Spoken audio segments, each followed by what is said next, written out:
সোমবার ওভাল অফিসে কঠোর ভাষায় রাশিয়াকে সতর্ক করেন মার্কিন প্রেসিডেন্ট ডোনাল্ড ট্রাম্প।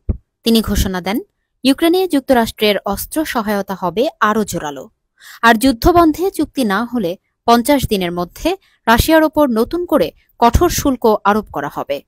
যুক্তরাষ্ট্রের এমন ঘোষণায় স্বাভাবিকভাবেই আন্তর্জাতিক বাজারে রুশ অর্থনীতির বিপর্যয়ের আশঙ্কা ছিল, কিন্তু বাস্তব চিত্র ঠিক উল্টো। মস্কো স্টক এক্সচেঞ্জে শেয়ারের দর গড়ে ২.৭% বেড়ে গেছে। বিশ্লেষকরা বলছেন, এটি প্রমাণ করে রাশিয়া এমন নিষেধাজ্ঞার জন্য প্রস্তুত ছিল আগেই।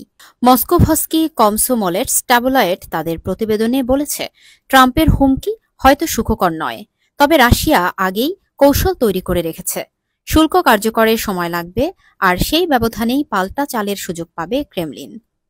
রাশিয়ার কর্মকর্তারা বলছেন, ট্রাম্পের কণ্ঠে হতাশা স্পষ্ট, কারণ যুদ্ধ থামাতে বারবার আলোচনার চেষ্টা করেও পুতিনকে কোনো চুক্তিতে রাজি করাতে পারেননি তিনি।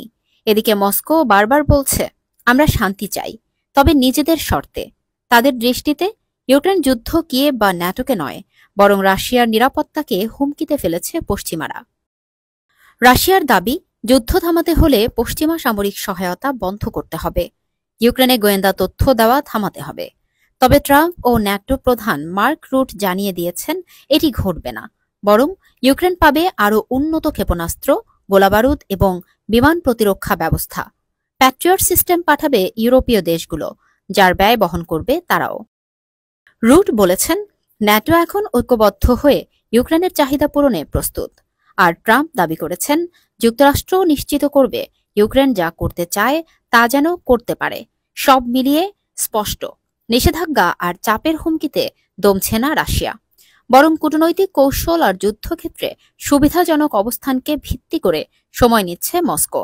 তারা বলছে, শান্তি চাই, তবে সেটা রাশিয়ার শর্তে। আর ট্রাম্পের জাঁকজমকের ভাবনা ও বড় মুখে ভরসা রাখছে না আর ক্রেমলিন।